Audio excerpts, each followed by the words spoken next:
बिस्मिल्लाहिर्रहमानिर्रहीम। आज मोहतरम इमरान खान साहब की जानिब से एक नालिश की गई थी, पिटिशंस थी, जो सुप्रीम कोर्ट में हमें हिदायत हुई थी कि आप जो भी मामलात होंगे आप वो अदालत आलिया से रुजू करेंगे। चुनाचे वो उसी के तसलसल में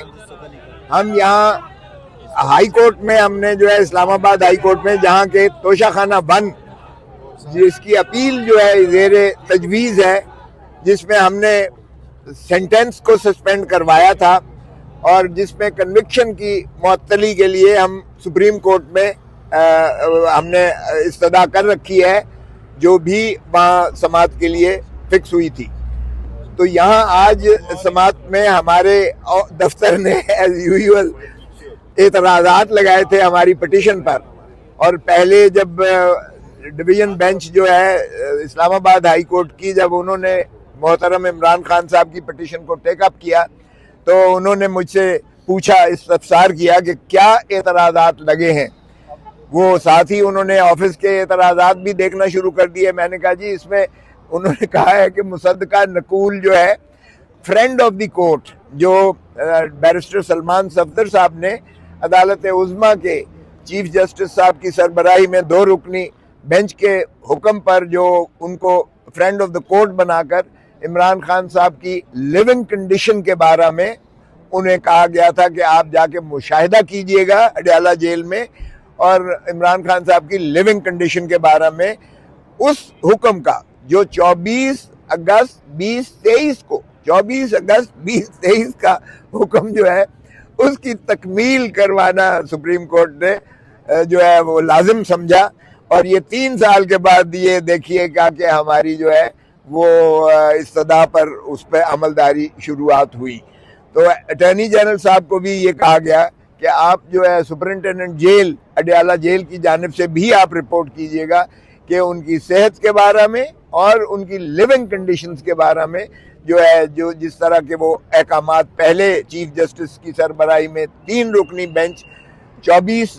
अगस्त 2023 को कर चुकी थी, उसकी जो है तसलसल में आप रिपोर्ट कीजिएगा।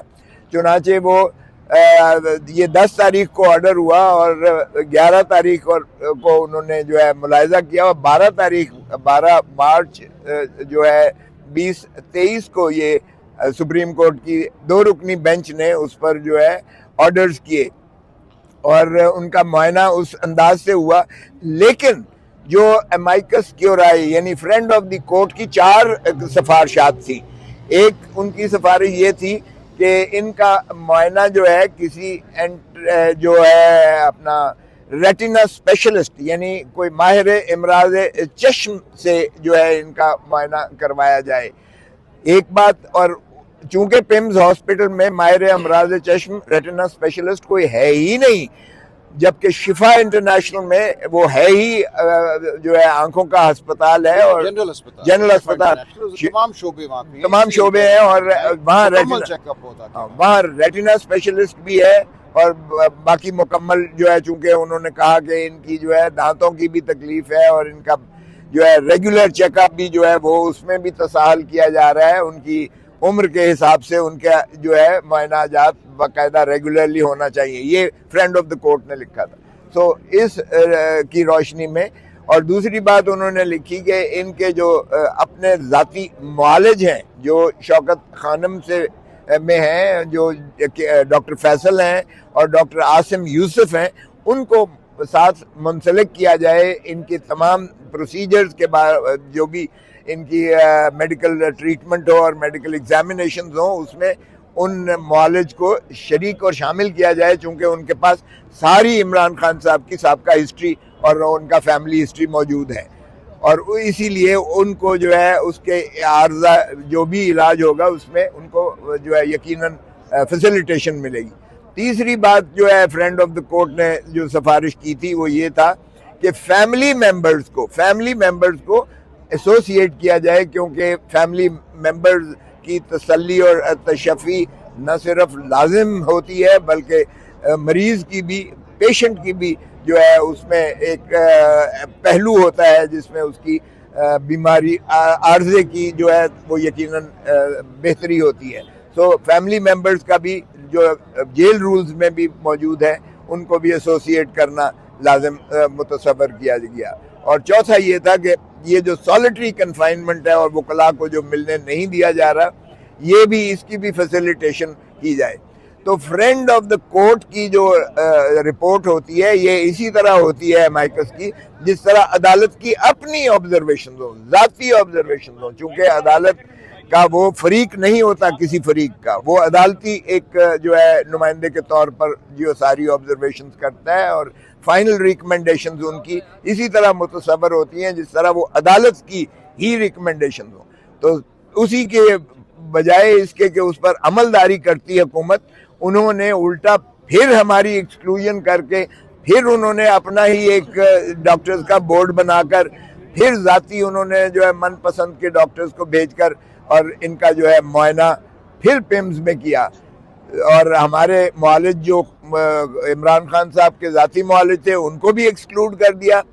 जो फैमिली मेंबर्स थे उनको भी शामिल शरीक न किया गया। और वकला को तो आज तक 5 महीने से उनको जो है मुलाकात ही मुयसर नहीं आ रही है। तो इन तमाम तहफ़्फ़ुज़ात के बाद हमने फिर जो है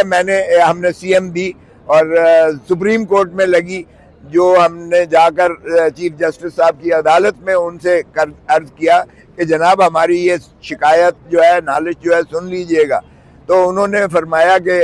दफ्तर में हमने एतराज़ात के साथ जो है आपकी दरख्वास्त को किया है वापस, आप देख लीजिएगा, उन एतराज़ात की रोशनी में आप आगे जो है पेशरफ्त कीजिएगा। तो वो एतराज़ात हमने लिए, तो उसमें 2 एतराज़ लगे हुए थे। एक ये कि आपने मुसद्दका नकल जो है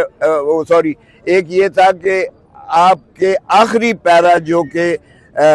चीफ जस्टिस साहब के 12 मार्च के जो फैसले में लिखा गया है, आखिरी पैरे में 12 मार्च के चीफ जस्टिस की सरबराही में 2 रुकनी बेंच ने लिखा था कि कोई भी मामला इस